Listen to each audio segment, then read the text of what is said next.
You know, when I spoke on Sunday in Nyahururu, and by the way, I meant it, that I like the young people stepping forward. You know, for a long time we didn't have young people in the public space, in the political space. You know, so I was very happy that you guys step forward to make your ideas known. And I like the fact that you are peaceful, and I like the fact that you are tribeless. And I said it, and I said I love to engage these young people who many of you qualify to be my sons and daughters. So, and I made a proposal that we're going to have a multi-sectoral youth-led group, so that we pick people from different spaces, civil society, wherever. Now, you guys seem to have a different idea. And I don't mind. That is the beauty of, I needed to make, a proposal. Then you interrogate it, you turn it upside down, you reject it, or just the same way you rejected the finance bill, and then we agree how to go forward. So, I am getting feedback from the proposal I made, and the strongest feedback that I'm getting is that maybe we should do this differently. Yeah, and I'm open. You know, if you want us to do it differently, if you think I should get one of you to host, a session with the young people, mimi niko tayari. Where is the discord? Because during your campaigns, the millennials as well, is a group of young people as well, you associated with them very closely. In fact, your agenda, you sold the agenda to the young people, which ultimately got you into power. So the fundamental question here is, where is the disconnect?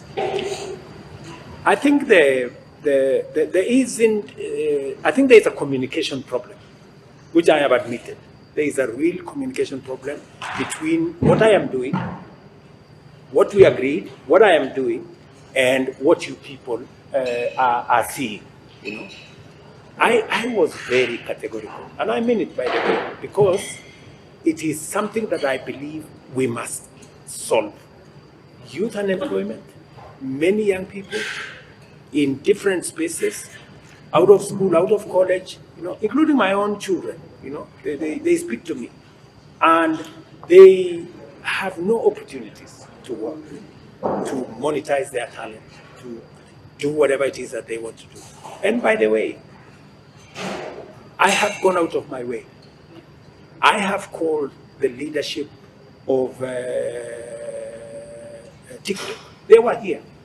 I am the one who persuaded TikTok to get Kenya to monetize the contents of TikTok. True or not true? That's the case. Because I believe there are young people who are in other spaces, who are not traditional employment spaces, but are interested in monetizing their talent. I have been deliberate about what are we doing to get young people elected. I was pleasantly surprised that even the media personalities that were interviewing me agree that housing is actually giving young people jobs, which is the truth. That our digital platform, which we are now building, we have close to 100,000 young people today who are monetizing their digital talents, their digital working spaces in Tibet, in many other areas. And my plan was to expand that to every place in rural areas. I also, we agreed on how do we create more opportunities for young people to work through manufacturing, through industrialization, in the spaces of export of labor. We've just finished actually an agreement with Germany on how we are going to get more young people to be employed in Germany. They need 250,000 people every year to work in their country. So these are the things that resonated with the young people during the campaign. they are the things that I am doing, and I can demonstrate with numbers what I am doing in that space to get more young people on board.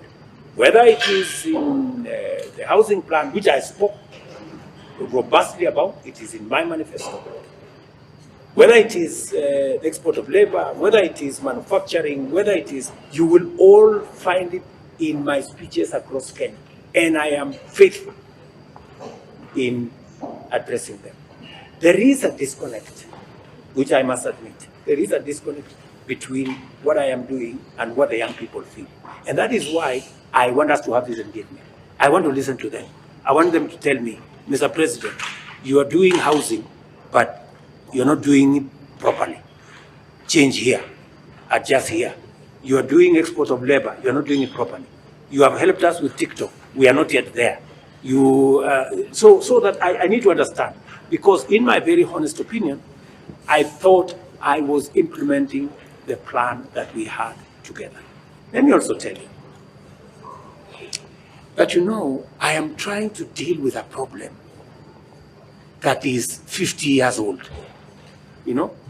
There has never been, guys, a deliberate government program on how to create jobs. Deliberately. We kept on saying we will grow the economy, then the economy will create jobs. This time around, I said, let's put an investment in housing, because I know how many jobs, and I can count how many people are working. Let us put money in the digital space. Let's put money here. That's what I'm doing, deliberately. This time around, differently from what has happened in the past. But you see, it's just a year and a half,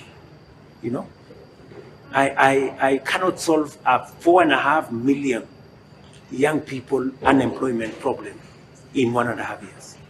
Maybe I will do 100,000 this year. I'm trying to scale it up to 300,000, push it, and see how we can do this. The question he asked, and I feel as if it's a question that, from where we were listening to what you were saying, you did actually say there's a problem with communication, and we agree with you there. The question is, what is the timeline? How do you expect, in essence, what's the plan to speak to these young people? In the next 1 week, we must have this conversation. Where?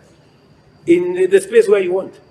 So are you telling the youths right now? Tell you where they want you to speak to yes, them, and you will be there. I am sending you guys. Go tell me who amongst you is going to set up, So if we set it up by the end of this week, say Tuesday, will you be there? Yeah. Will you be there? Say end of this week, maybe Yes. Thursday, Friday? Yes. Why not? I'll be there. And the biggest question here is that this force, the Gen Z movement, we are leaderless. There is nobody like the face of it. So I'm just asking that, how do you plan to deal with this? Because we've seen some people coming out that they are the leaders, but they have been labeled imposters. So I don't know if already you've identified how you're gonna identify those who are going to represent the youth in that conversation. You're the one who is telling me you are leaderless. It's not me. I'm not the one saying. Do you know? Have you identified? I have. It is not in my place to identify the leaders for you guys. You guys should sit down, either identify your leaders, who will then engage with me, or if you do not want to identify your leaders, tell me how else you want us to talk. I am open. When I suggested the multi-sectoral thing and the multi-sectoral setup, I thought you were going to say, okay, we're going to organize ourselves. This is how we are going to participate. And by the way, the whole of that setup, I wanted to be about young people.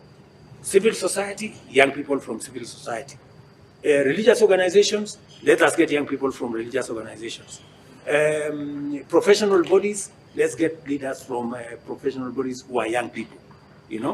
I am not saying that religious leaders must be the traditional religious leaders. We have very many young people in churches. They should be able to step forward and come and engage with me on how to take this forward. If you guys are saying you do not want the traditional way things have been done, you want it to be youth-led. You want it to be youth-owned. You want it to be, I am open. If you, I put out a suggestion, you guys tell me, and you know, then it becomes very difficult if I don't know who to deal with. You know, at least you know I am here. But I don't know who now. Is it Ms. Kivinji here? Is it Wanjuguna here, or who? Who do I deal with? So now, this Mr. is. President, basing on the recent protests, yeah? So whether it is Thursday, Friday, Muki Pangana, mimi niko. So you've given us those 2 days. Yes. Aya, sawa. Okay. So, Mr. President, basing on the recent protest, and especially after you publicly announced that you're not going to be signing the proposed financial bill, there was increase of the chance of Ruto must go, calling for your resignation. Are you aware of this public sentiment? And if so, how do you plan to address that specific grievance by the Gen Z specifically? You know, people are entitled to say whatever they want to say, you know. This was about the finance bill, you know. And we are a democracy. You know, we are not a mob. We are a people. You know, we are a democracy. There is how to engage. There is how, if you want to remove the president of Kenya from office, there is how you do it. You know, either you wait for an election or you do whatever the constitution provides for. And I have no issue with anybody doing whatever it is that they want to do. But ultimately, we must solve the problem. The problem cannot be a person. Debt is not a person. Unemployment is not a person. All the challenges we have as a country cannot be sorted out. Let us not be simplistic to say, if you remove this person, the problems will end. I don't think that is where we want to go. We want to be honest with ourselves. How do we solve the problem? Let us not run away from the problems we have as a nation by rounding it up and saying, if we lynched this man and got rid of him, all our problems will end. They will not. You know, we have seen countries that have done that. The countries have never become the same. So I think we just need to be rational. We need to be, you know, to step back and say, okay, how do we solve the problems that affect our country? Mr. President, you've mentioned that earlier on it was about the finance bill. Why do you feel these young people, even after you withdrawing and decided that you're not going to be signing this proposed bill, why do you feel they felt the need to call for your resignation? Maybe you should tell me, because you are among the young people. Maybe you should tell me. So what was this about? I think the issue that many people are having, especially the Gen Zs, is the issue of, besides now the approach of the administration of taxes, is the whole issue of poor governance.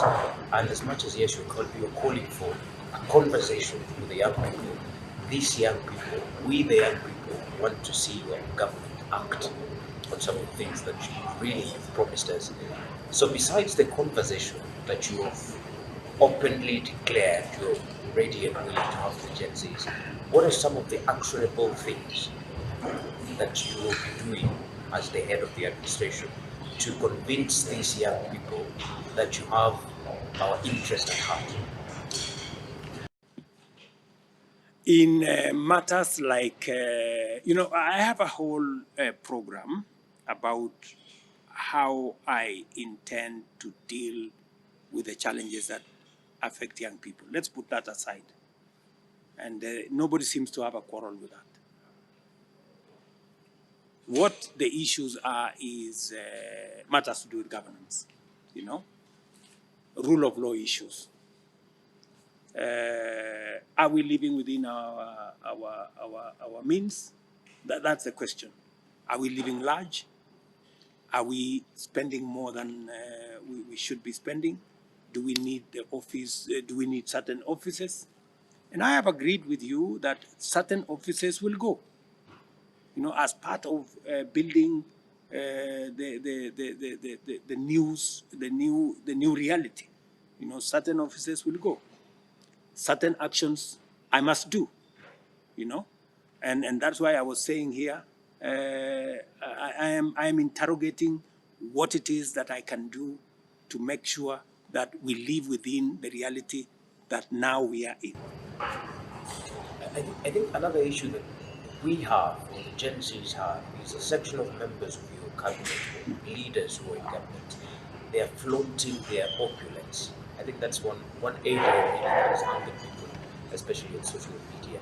As the head of the government in state, how do you intend to maneuver this whole scenario?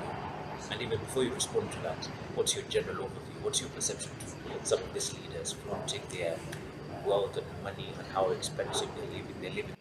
I have seen it, and it is a societal problem. Believe you me, all these MPs, they are elected by us, the people of Kenya. And there is, you all admit, there is a lot of money spent in electing people.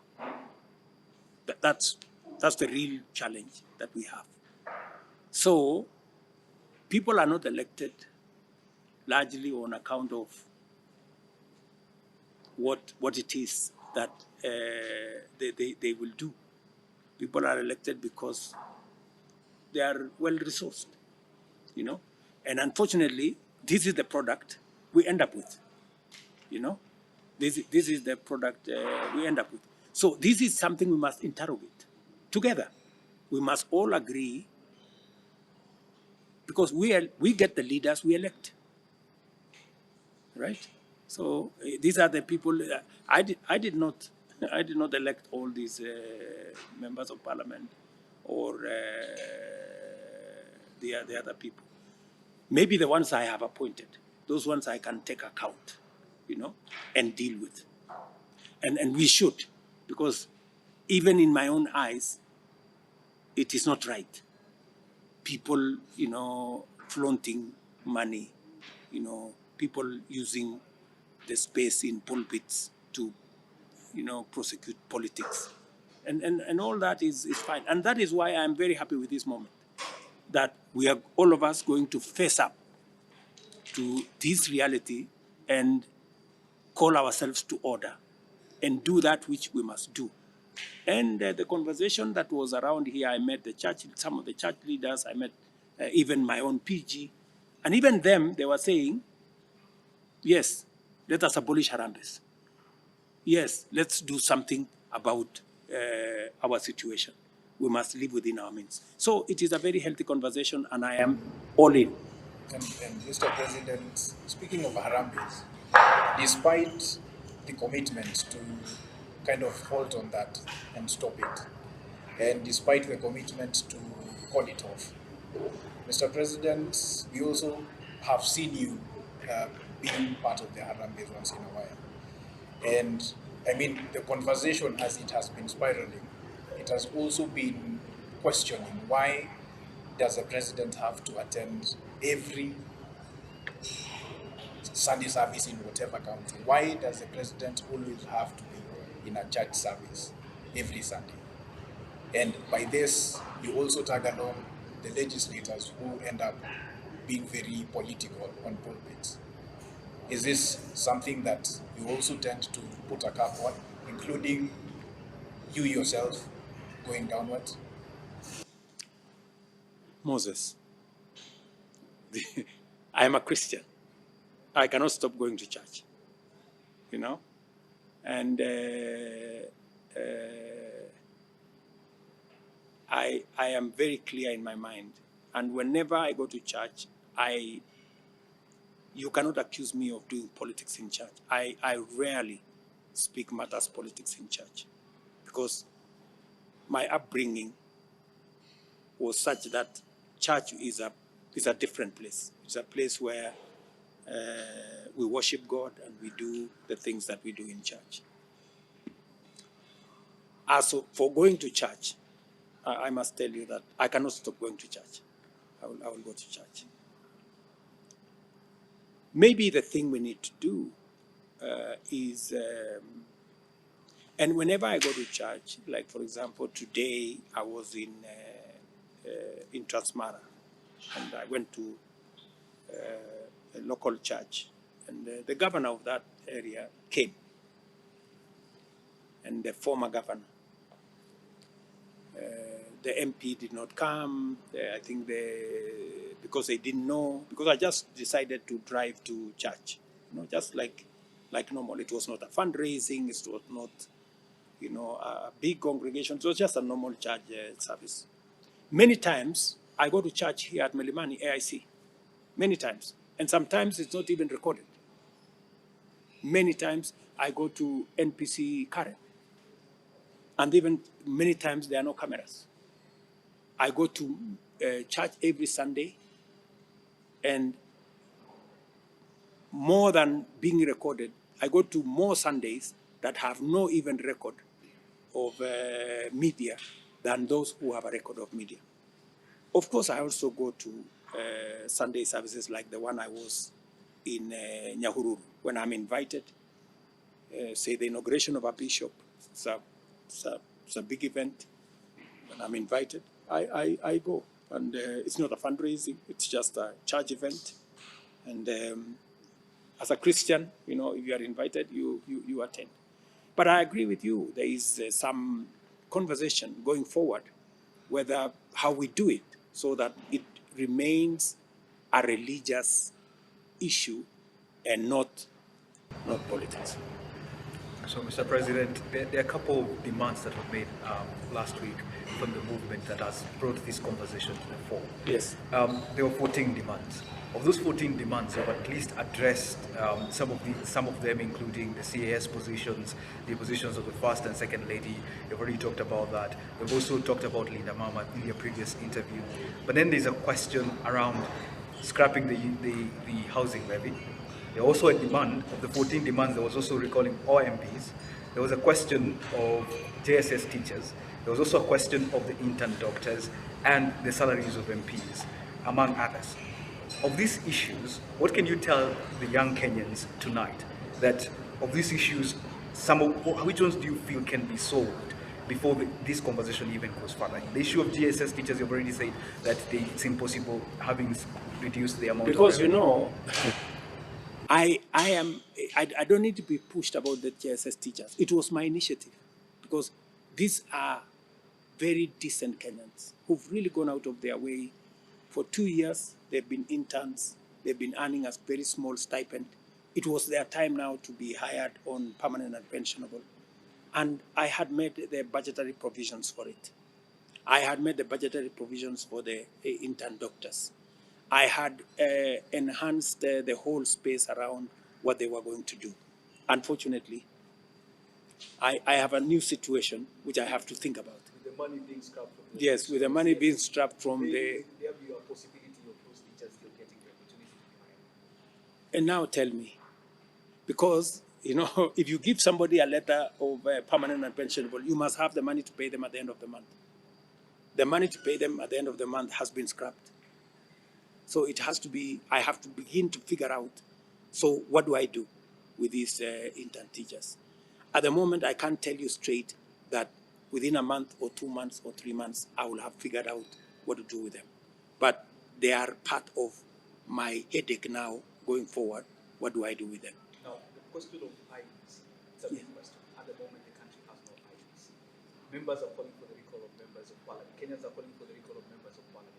Where are we on the state of IBC? On the status of IBC, I think I received the final report from Parliament 2 days ago. And within the next 10 days, I will make a decision and we will proceed and appoint a new IBC. All right. I think part of the root cause of the national protest is because when you came into office, since coming into office, the whole idea, the narrative of bottom-up economic agenda seems to be a bit fading away. How are you addressing this issue, especially on empowering these people at the bottom and the majority and the Gen Zs and the millennials? Coming at a time now, the withdrawal of the Finance Bill 2024 has happened, which you had touted to create more jobs, to improve the economy. Now that it's no longer there, you as the president and as a father, like you mentioned, you're a father to like to a majority of us, to all of us. What is your message to these Gen Zs as a father that you still have their interest at heart, especially on empowering their lives and livelihoods?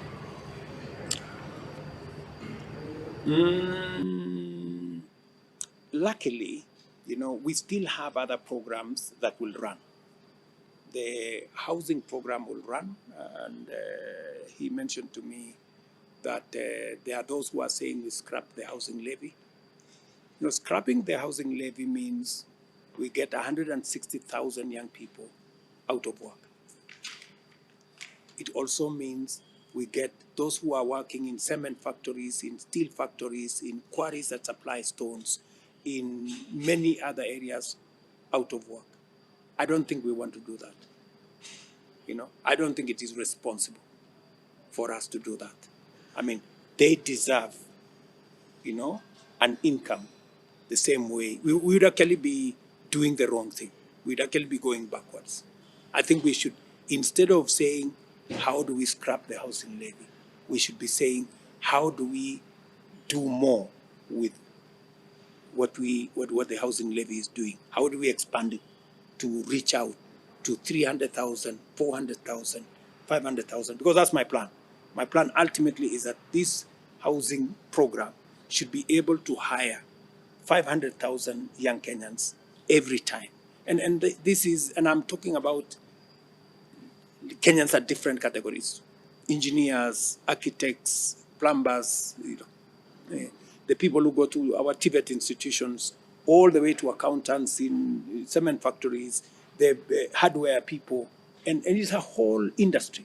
The people who manufacture doors, the people who manufacture windows, the people. It's a whole ecosystem that I hope young people appreciate, that this plan, this housing program, is actually achieving a lot. And this is not an invention of Kenya.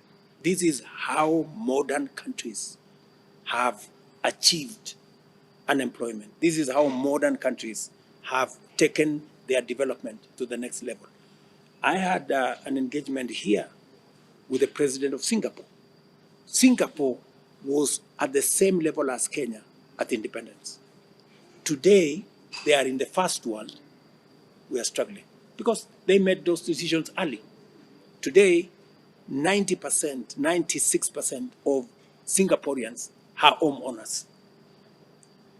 Today, we have 7 million Kenyans living in slums, and many who do not have decent livelihoods because we didn't make the decisions they made. These are some of the very difficult decisions I've had to make. Many people are beating me about the housing levy, but it is what Singapore did to be able to get where they are. We keep talking, we were together with Singapore, they've gone ahead, they have homeowners, but we don't want to do what Singapore did to get where we want to go. We should be like Singapore. How are you going to be Singapore if you cannot make decisions that took them to where they are? You do not want to make those decisions. We just have to make the right decisions and take the country forward. And I am very proud of the decisions I have made so far. Difficult, not very popular, but I'm telling you, that's how this country is going to change. Yes, and Mr. President, about you've mentioned a lot about the housing program, and through that is what possibly the majority of the youth, they hear a lot about. I heard about you mentioning about increasing the number of jobs to 160,000, and I also heard that you are aiming to push that number to 300,000. Correct. So the only question that would come out of that is, are there any other job opportunities that the youth can get aside from the housing program? Absolutely. Yes, asked about that because I hear about computers, accountants, and all that because we have so many youths who probably would not want to work in those spaces. Another thing, I've seen that when you got into office, the major thing that you talked about adding to his point that he wanted to help the people who are down go up. And then, which means, of course, in economy is that you're going to broaden the tax base.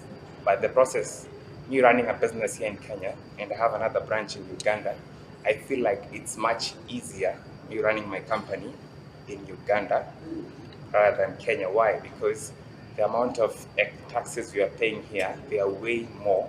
Unlike in other markets where still we can be able to make more income, unlike here. For example, look at the digital space. Right now, we are paying VAT on every advertising we are putting on social media. Like right now, for example, I spend up to 150,000 a month on advertising. I still need to pay VAT for that. But when you compare when I'm doing it in different countries, it's not there. So I'm really kind of confused in terms of how will you help the small businesses to be able to sustain themselves, because it's getting really, really tough for us. So for us, of course, as a company, we decided let's expand our business. So in like 6 countries right now, but that's how you're going to help the small businesses, and also how you're going to help the youth to get more jobs in different sectors rather than the housing program, because it feels like it's just for guys who have technical skills.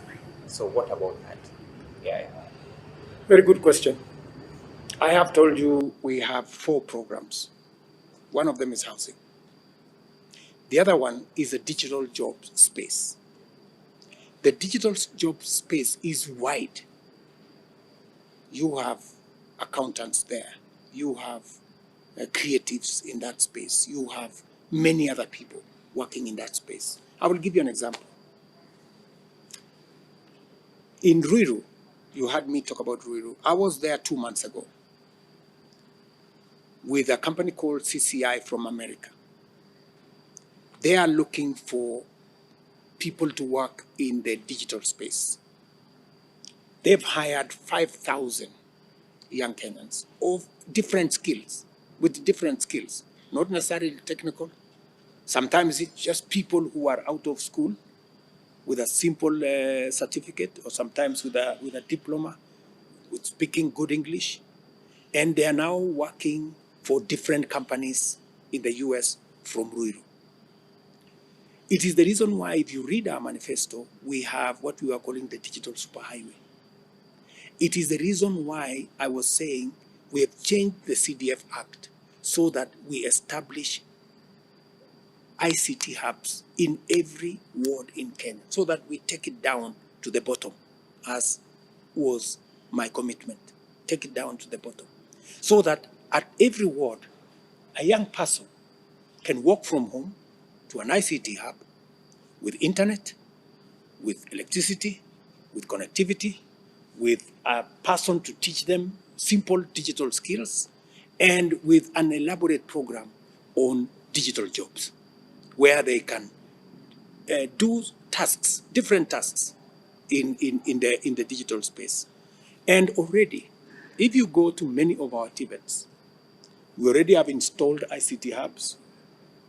In fact, in Kilgoris today, I promised them that we are going to, there is a small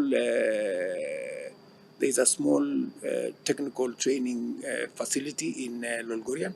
I promised them that we will give them 100 computers, so that we begin to try to begin to train the young people of that locality, so that we bring more young people with different skills onto that space, whether it is advertising, whether it is all the other jobs that people can do online. Yeah. My commitment is that we will not only have internet connectivity, we will also have training facility, and we will also make sure that you have requisite technology devices to make sure that these young people can monetize their talent. After a while, they can buy their own computer and begin to do it from home. So that is the other program that we have. And on that program, if you visit some of the TVETs today that are operating in our technical training colleges, if you visit some of the TVETs like the one I've told you, some of the ICT hubs like the one I was telling you in Ruto, and in fact, CCI, just so that I don't forget, CCI have agreed with us that they will expand the 5,000 jobs to 100,000 jobs in 1 year if we do certain incentives for them. And I have already asked our KRA to look at some of the incentives so that we can give them the opportunity to expand that scope to 100,000 jobs. And that's just one company. If we get 20 companies to do that, then we are moving to the next level. That is item number 2. Program number 3 is export of labor, right? We have 19 bilateral labor agreements with different countries globally. We are negotiating one with the US. We have completed one with Germany. We have completed with UAE. We have completed with Saudi Arabia. We are working with 19 different countries, including the US, Canada, and many other countries, so that young people can now choose, from a buffet of whether either you are a nurse, you are a mechanic, you are an engineer, you are whatever trade, you can go and work in those countries. And I was giving an example of what is happening in my village, where I come from. There is a young man there who was interviewed last week, and he was saying, the president has not done well because many of the young people in this village are going abroad because they cannot find jobs locally. Not knowing that going abroad was part of my plan, because I believe we should be able to export between 10 and 20,000 young Kenyans every month to go abroad, work abroad, send their money back at home, and begin the process of making sure that we grow our economy using remittances from these young people. Program number 4 is what you heard me say about local manufacturing. My friend, there is absolutely no reason why we should be importing products that we can manufacture locally. Because by manufacturing locally, we use our own raw materials. If it is sanitary pads, for example, we use our own cotton that is grown in Busia, that is grown in the Rift Valley, that is grown in Makueni. We use that locally. We give business to our farmers. Number 2, our own young people work in the factories. I was talking to Mr. Sahil. Mr. Sahil has a factory in Thika. He employs currently 200 young people. He was telling me, Mr. President, if you pass this law, the one in the finance bill, and put import duty on imported sanitary pads, I will hire another 300 young people. I talked to him myself. I will hire another 300 people because I am operating now under capacity because we are getting competition from imported products. So that whole manufacturing space, if we make sure that we have the right tax policies in place, we will expand job opportunities for young people in Kenya. Let me give you another example. Last year, we said, let's put a duty on imported cement and imported furniture and imported clinker last year. Do you know what happened? 95% of clinker, we reduced imports by 95%. What did we do? We opened a new factory in Kenya. We are in the process of opening another 4 factories for cement manufacturing in Kenya, because we have put a duty on imported clinker so that we can manufacture that clinker locally. We can manufacture that cement locally. If we manufacture cement locally, my good friend, 3 things happen. Number 1, we use our own local materials. We pay for those local materials. Ordinary people get paid. Number 2, we hire our own young people. They are the people who will work in those cement factories. They are the people who will be transporters from those cement factories. And number 3, we create local wealth. our own companies locally begin to grow their balance sheet and become big companies. They can invest more. They can invest in other areas. But by importing, we are exporting our jobs. The people working in the factories will not be working in Kenya. They will be working in those countries. By importing, wealth will not be created in Kenya. It will be created in those countries. Number three, raw materials will not be the ones from Kenya. It will be raw materials from those countries. So and you know, these are actions that must be deliberate. And this is what I am doing. You have asked me a question. Apart from housing, what are the other areas you are working so that we don't concentrate just on housing? So, digital jobs, export of labor, manufacturing. So, Mr. President, are you confirming here that the deal with Germany that was to be signed by the end of this month is signed and sealed? The deal, in fact, they have asked me to. We have a big occasion in September between Kenya and Germany. They have asked that the president of Germany wants to sign it with me when we do that occasion in September. But meanwhile, the doors are open. The doors are open. All right. So quickly, there has been reports that there was a lapse of intelligence in terms of the protests that we have seen over the last 2 weeks. Can you clarify the situation for us? And is the intelligence service and the police service reading from the same page? And there were calls for the head of NIS and Odin Haji to resign. Are you of the same thoughts? I don't think that is where we need to. This is not the time for blame game. I don't think that we need to blame each other. I think let us solve the problem. You know, we have a real problem. The real problem here is that we have a youth situation that needs our attention, and I am very alive to it. And that is why when I campaigned on a platform that we're going to create opportunities for these young people. And I am at it. I am working on it. Mr. President, we are here in this situation because of the Finance Bill 2024. When you look at the process of submitting views on the proposed bill, majority of the youth were a no-show during that stage.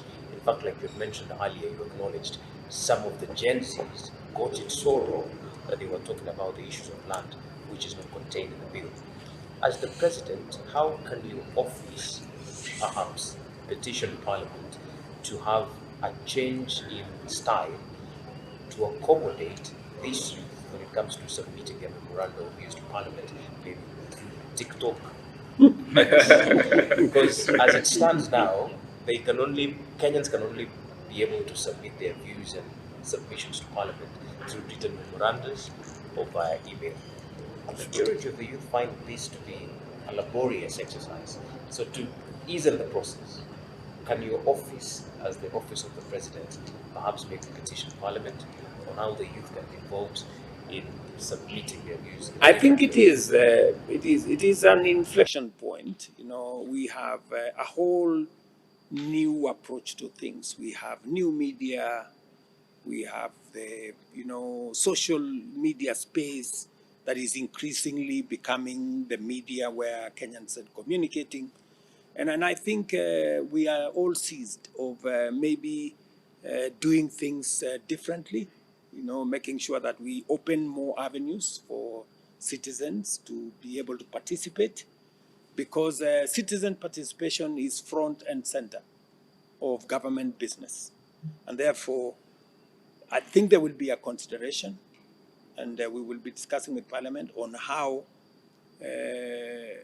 this generation of young Kenyans can bring their views on board.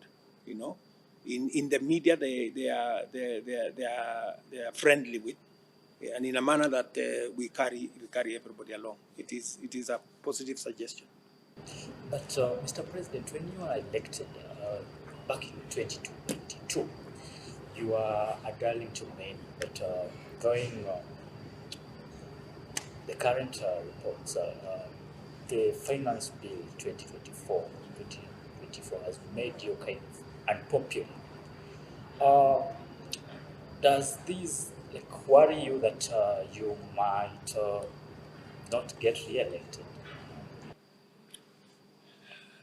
You know, um, in my mind, I have to choose between being a politician and being a leader. Being a leader means you make the right decisions. I want to make a difference in Kenya. You know, Jesus,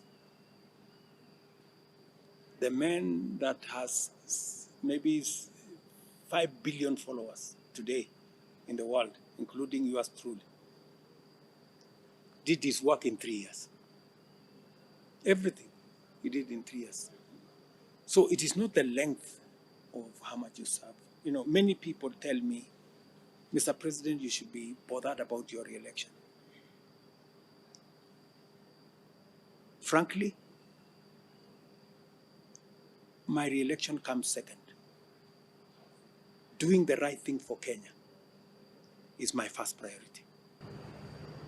Are you not worried at all that the ongoing protests and calls for you to resign might lead to you losing a second term?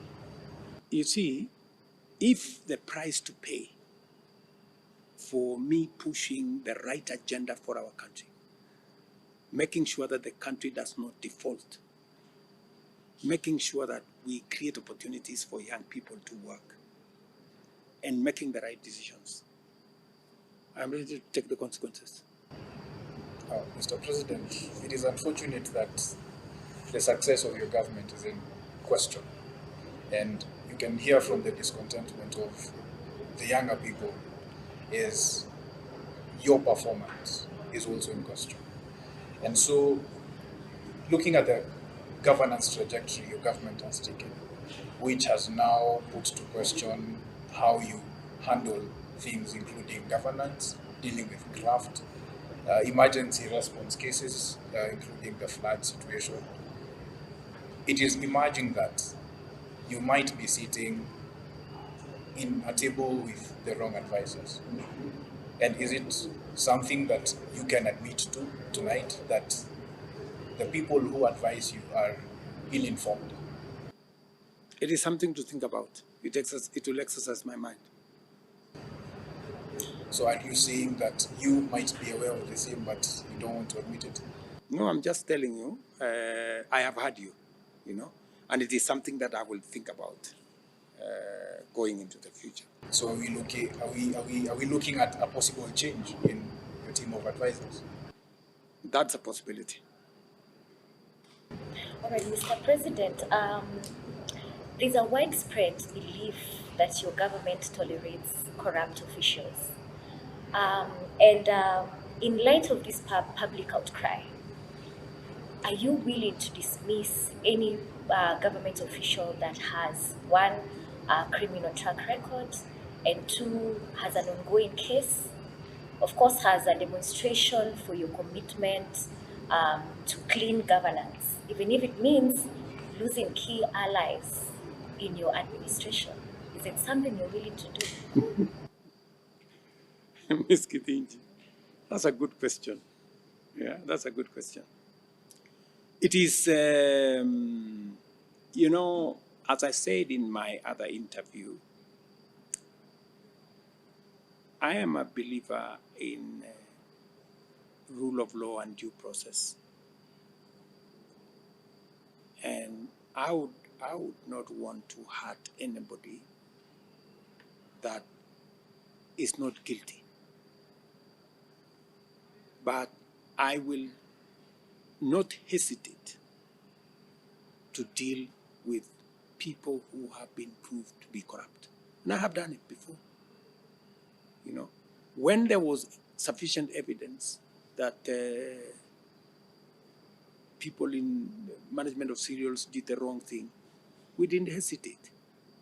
When there was evidence that the people who ran KNTC had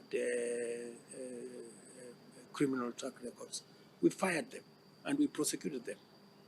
When there was evidence that the KEBS did not act in accordance with what was legitimate, we took action.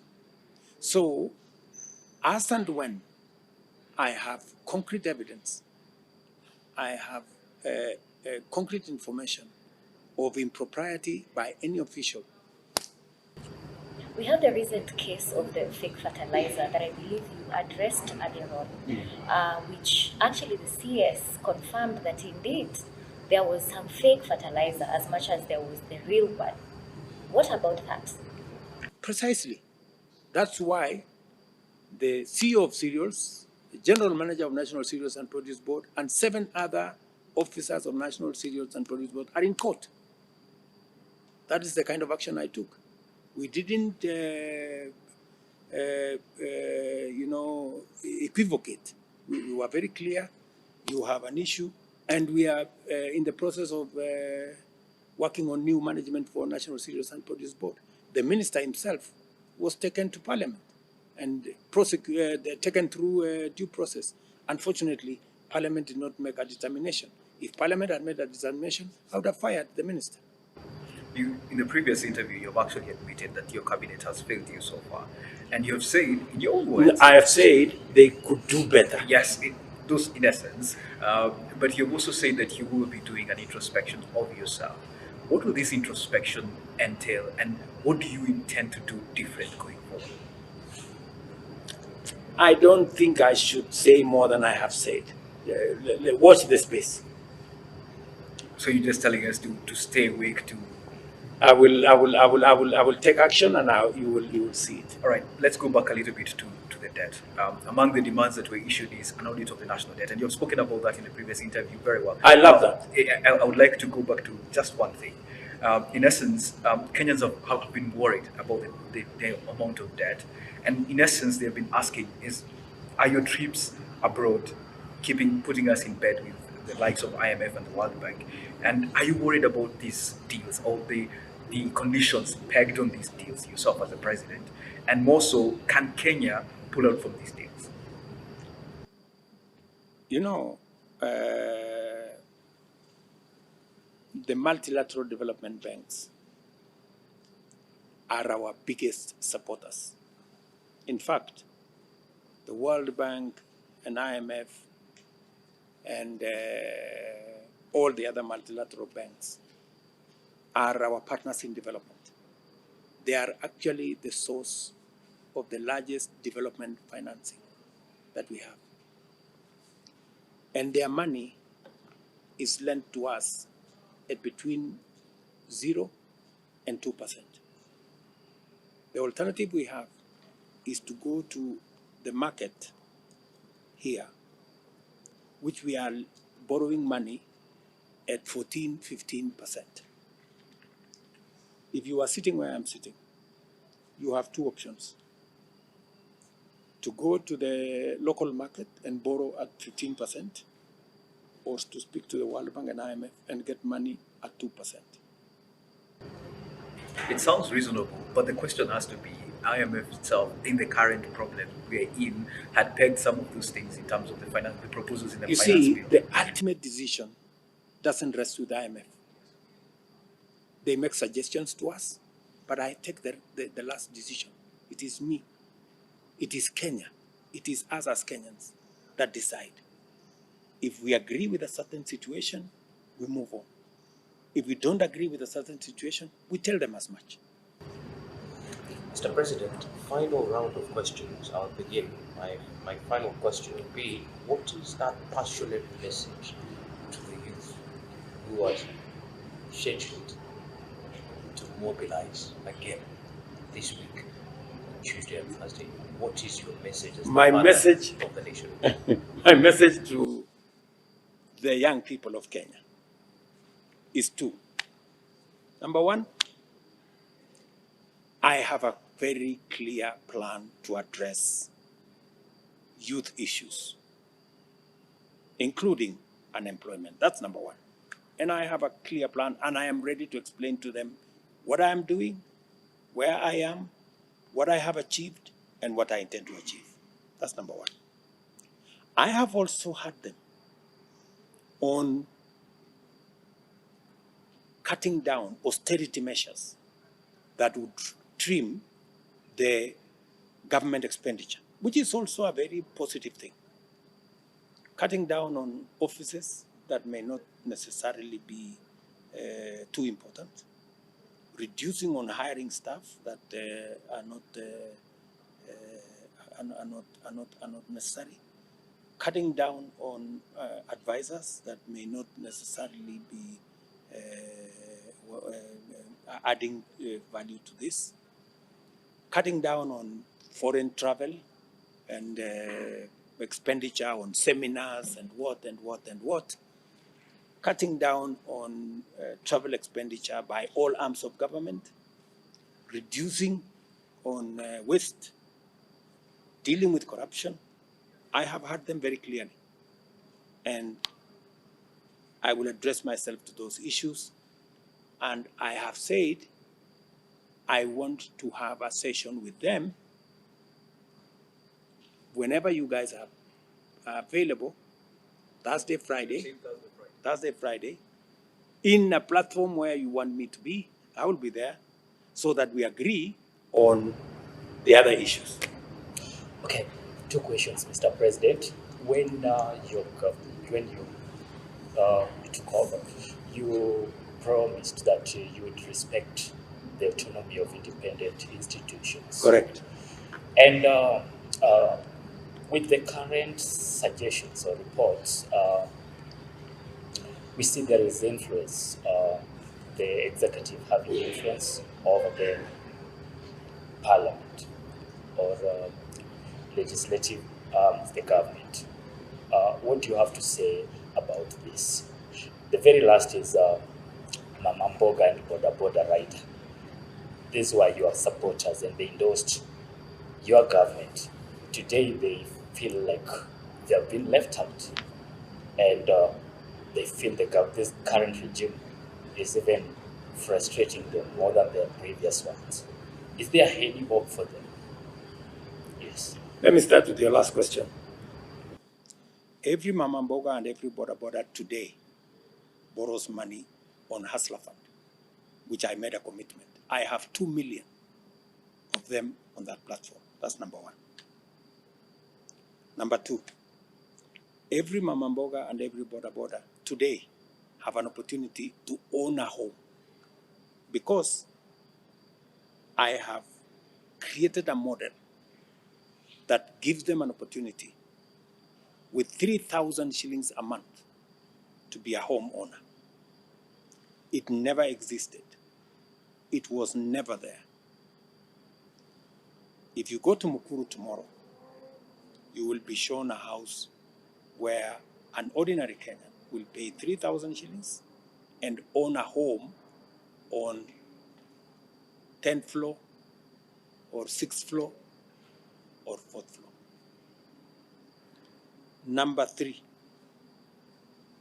Mama Mboga today will also tell you, I am building 400 markets across Kenya. They are under construction as I talk to you. In fact, before the end of this year, between 100 and 150 will be ready, because I made a commitment to them that Mama Mboga is doing business like everybody. And I committed to them that they will be doing their business in a place that is decent, that has water, that has electricity, that has, sanitation, that has toilets. Number four, I will also tell you that in my universal health coverage plan, which unfortunately Kidogo has been affected with a finance bill, I have changed the law to make it possible for Mama Mboga or Boda Boda to go to hospital with a health insurance paid for by the government of Kenya if they cannot afford. And those who have been paying 500 to be reduced to pay 300, for them too to be able to access health care. That is my plan. So I have not dropped the ball. I am very clear on how they should be catered for in my administration. Let me come back to your respect for institutions. The Chief Justice of the Republic of Kenya will tell you, I have never called her to ask her for any favors on matters to do with the judiciary. I have been very unhappy with some of their rulings. But that is the nature of democracy. On matters to do with Parliament, I have never instructed Parliament to do anything. But there is a nexus between government policy and legislation. Those members of Parliament who belong to the ruling coalition have a duty, because we made the promises together. We went together to the people. We were standing side by side. We were promising housing together. We were promising universal health coverage together. We were promising fertilizer together. We were promising coffee issues together. We were promising sugarcane issue together. So that is why we hold a PG to agree. You know, gentlemen, this is our manifesto. This is what we agreed. You know, that is, and it happens worldwide. It is not a Kenyan invention. It happens in the US, it happens in the UK. In fact, in other countries, it is much more serious than here. In other countries, you cannot vote against your party. Here, we have members who vote against the party and no action is taken against them.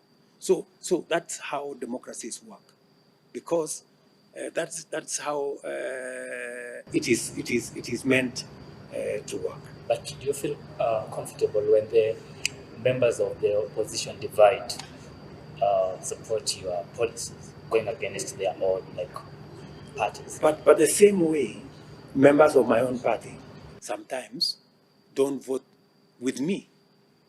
So sometimes members of the other party also don't vote with their leadership. They vote across parties. So that is something that happens sometimes, but it is not the norm. It is the what happens not regularly. But the norm is that people vote with their parties.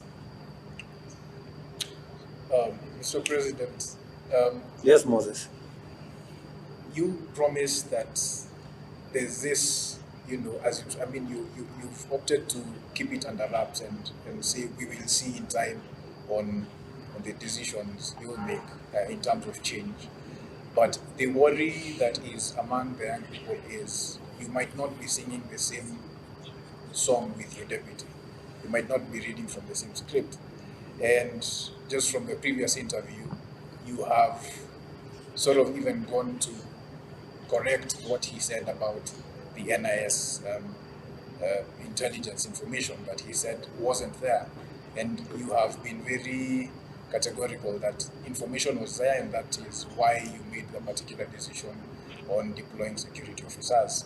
This has also played out in the previous public addresses, that is singing one song on probably the tribal or the politics of ethnicity, and then you come out and say that has not been the case. Mr. President, are there cracks in your leadership? And when you took office, you said that because of the treatment that you so purported to get in the Jubilee government, you will make sure that you won't accord your deputy the same.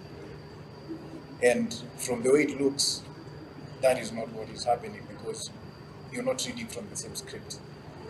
What is really happening between you and Deputy President Rigathi? Two things. Let me answer to my commitment.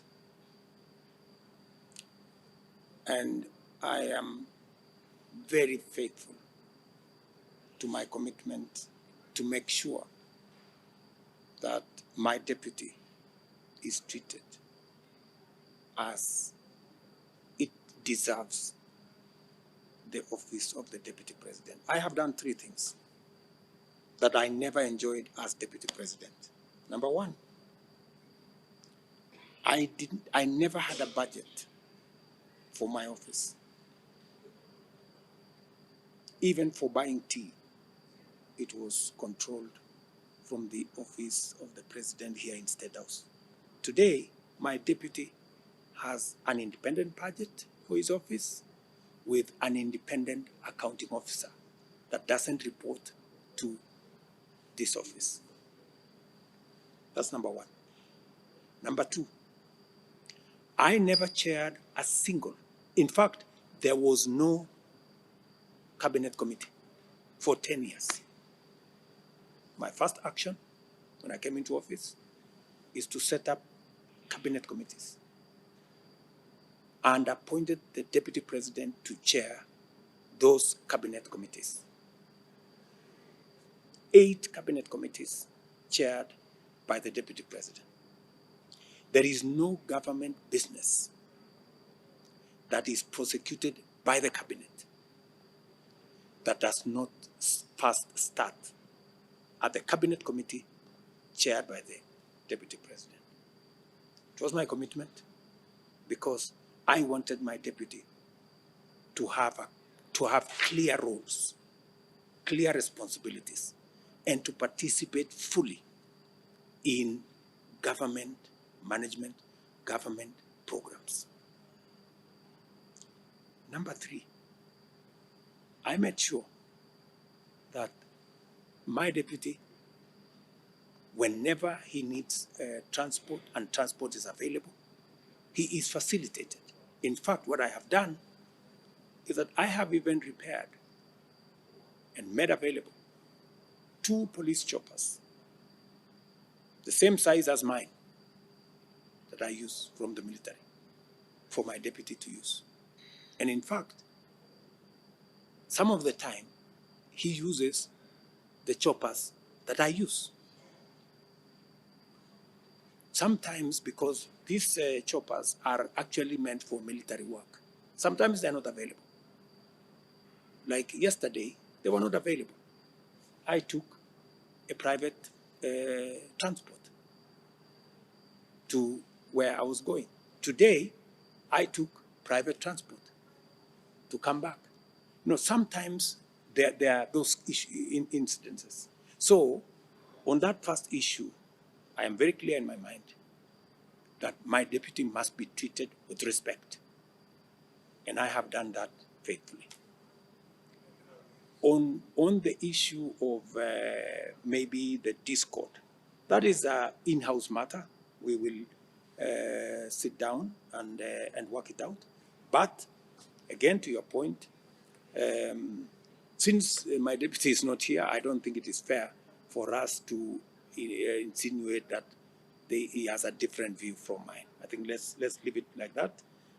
Those are internal party issues. We will sort them out. Okay. First of all, is to commend you for having a forum for the new media. I hope this will not just be a one-off thing, but something that will happen more frequently, because majority of Kenyans are young people and they do not watch the mainstream media. They consume a lot of the media that all of us produce. So, because even as much as we do this, I believe most of them be like, okay, this is just like a reaction. So I hope that we'll be able to do. And just have 2 questions, because I know there are going to be protests from the coming week or so. So I know also my friend Dennis, in the previous government, he was abducted, and even he posted on his X account a week ago. So I don't know, what is your plan or what is your message towards the youth? Because I believe most people, the Twitter activists, people on social media, they're scared for their lives, and most of them even go into hiding before the protest. So can you be able to address that in terms of, will there be no actions? In terms of the arrest, can they be using the proper legal channels rather than someone being taken away from their house at 1 a.m. and goes missing for 24 hours, creating a lot of tension in the country? Probably as an advice, I don't know if I can be able to give that, but this actually is the one that's fueling a lot of animosity and a lot of anger on the ground. Another thing, the issue of young people, younger than me, probably like 2019, and of course Gen Alpha as well, being willing to go to the streets because of whatever they're experiencing. Because information spreads and it spreads really fast. Going to the protests, they are peaceful, but in the process, we end up losing lives. Is this something that you can be able to address the police who are under your docket, or in general, in terms of to stop using live bullets, because there are sad images that have traumatized many youths, and we get this information directly from our audience. Is this something that you can be able to categorically state that there'll be no live bullets that will be used during protests? Because a young man with the same name like me, Eric, was shot along Parliament Road. And it was such a sad thing to see it on TV, live on TV. So those two things, yeah, I'd like you to. Let me add, I want to add something on that. We were like snipers and shoot, yeah. Images on social media like depicted snipers shooting.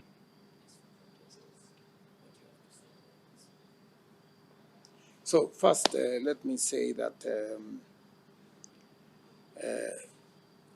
this is a phase in society. We're coming to a new phase, and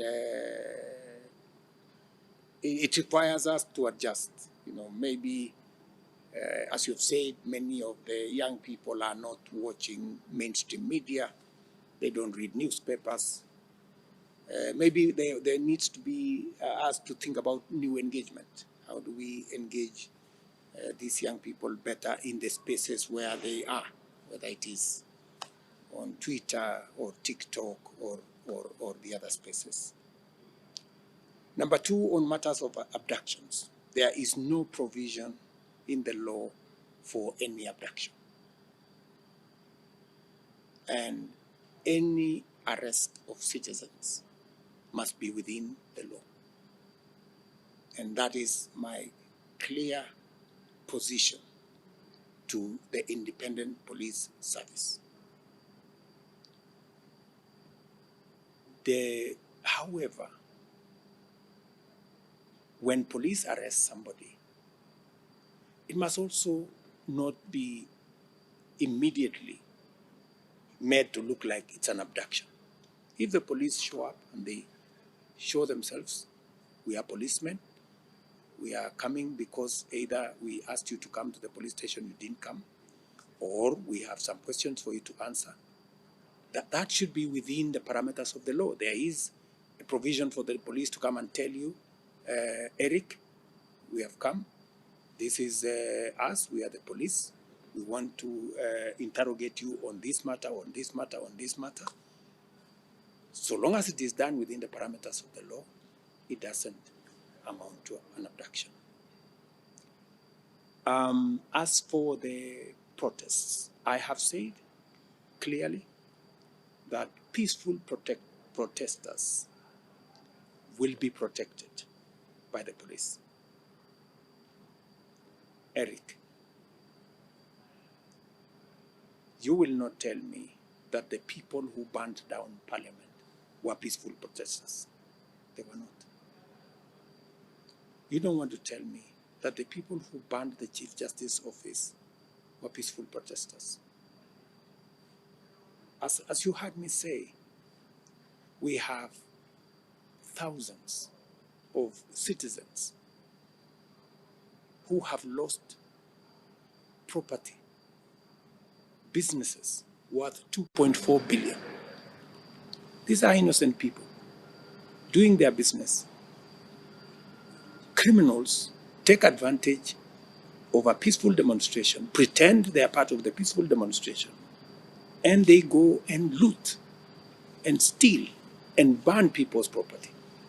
Those ones too, Eric, the police must look, they have a cardinal responsibility to protect people's property. I think they do. That's what the law provides. Many of the peaceful demonstrators, we saw them in camera, many of them suffered in the hands of criminals who came, took away their phones, took away their purses, did a lot of damage to them.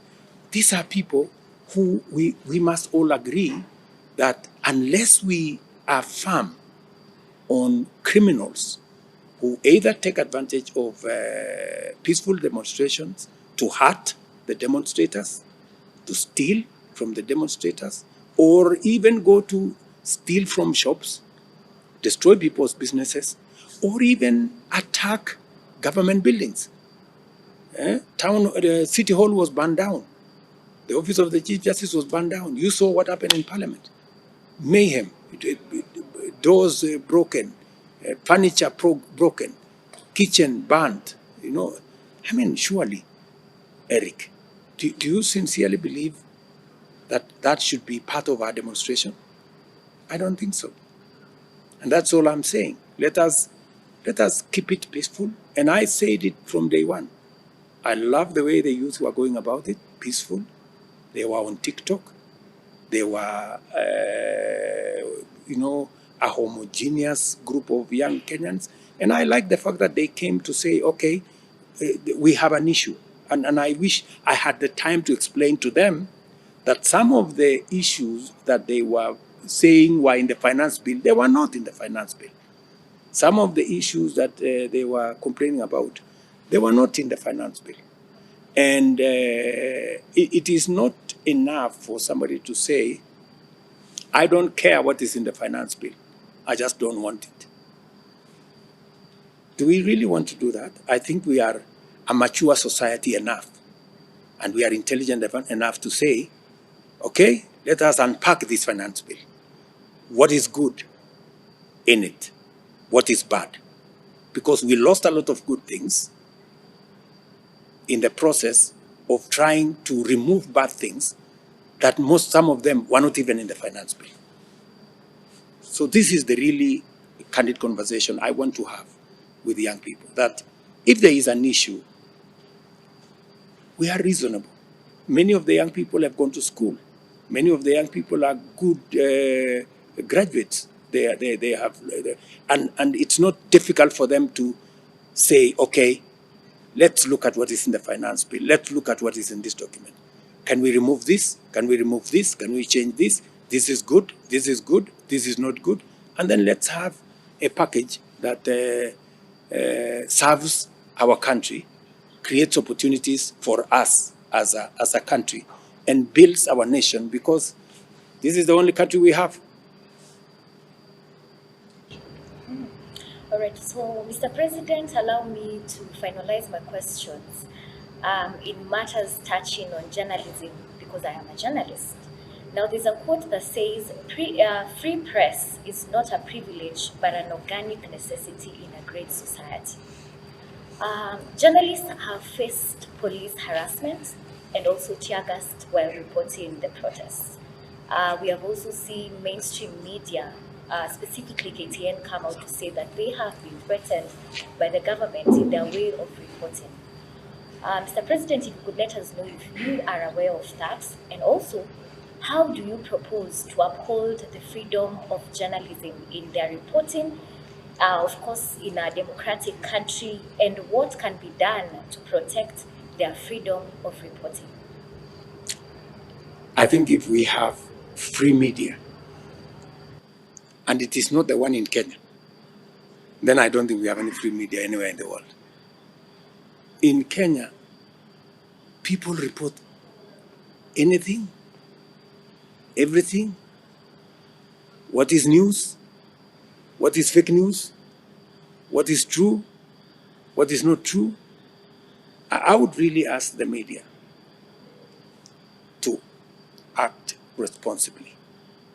There is no media house that I have called.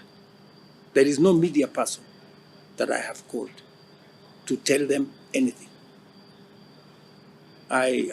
We've not have a conversation with any media. I know very well the necessity of free media, and I support media wholeheartedly. I mean, media have also become victims of some of the criminals in our streets,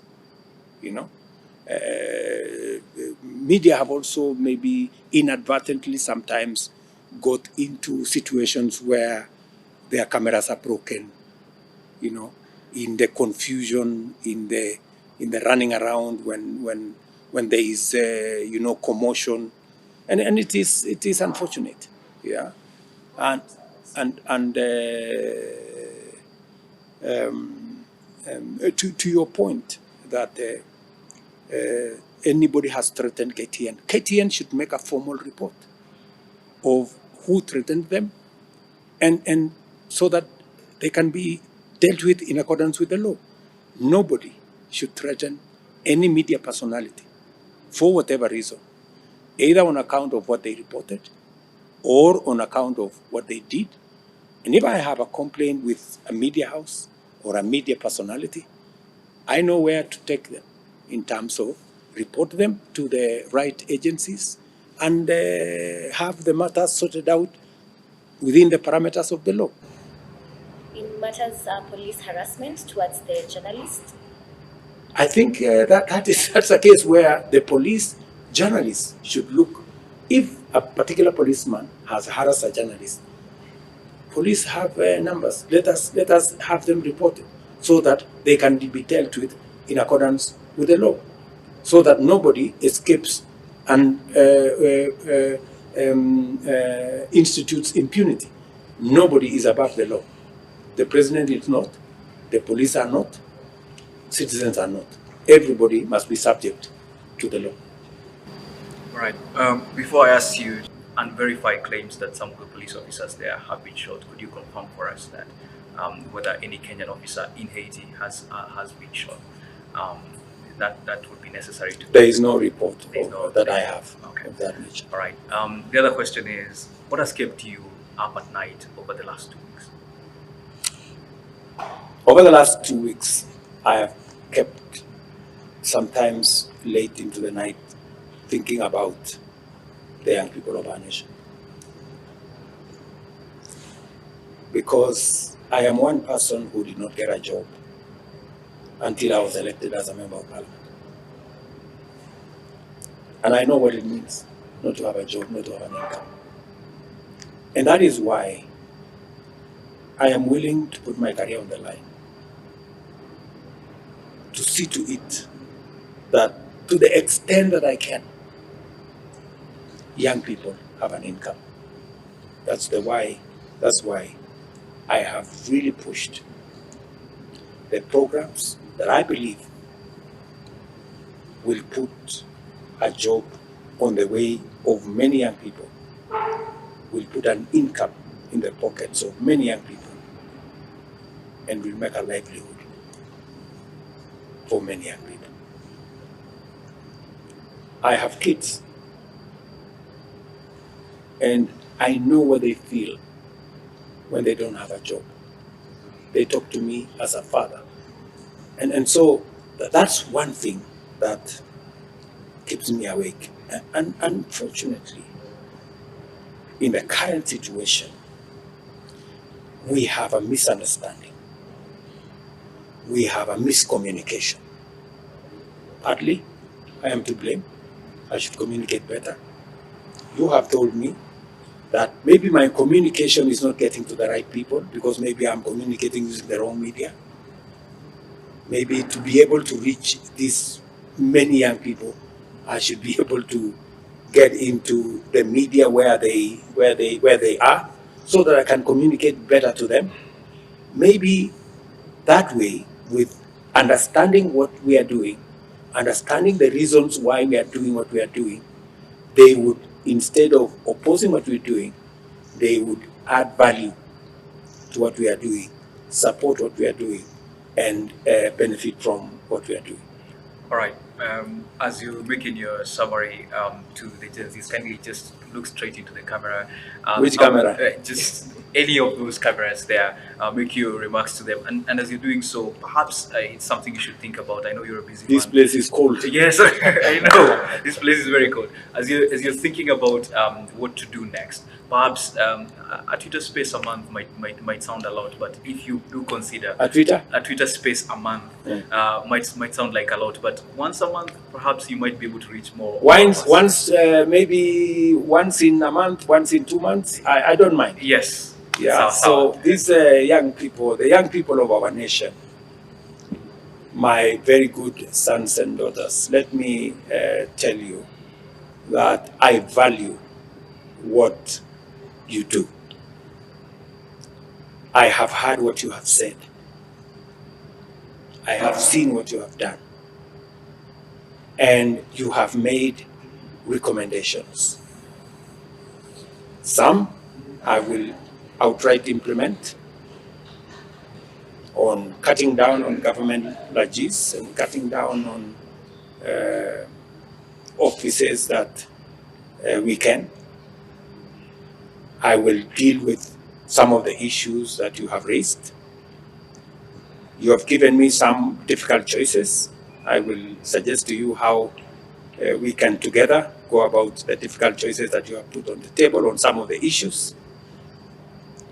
But I want to promise you that in the engagement that we're going to have, God willing, in the next couple of days, I think we've agreed with some of your colleagues here that maybe Thursday, Friday, I will be thoroughly clear, and I want you to be equally clear on what you think, the suggestions you have on how to take our country forward. My request to you is that we have a country to keep. It's the only home we have. We must do whatever it is that we do within the parameters of the law, respecting one another and talking to each other with respect so that we can move forward together as a country. I am looking forward to this engagement in the space that you will recommend. I'm told X is the space that you want us to engage. And I have committed that I will find myself into that space. I will ask one of you guys in that space to host us so that we can have this conversation as I do what I must do to get the country moving forward. Thank you very much. Right, thank you so much for having us, Mr. Thank you so President. much, Mr. President.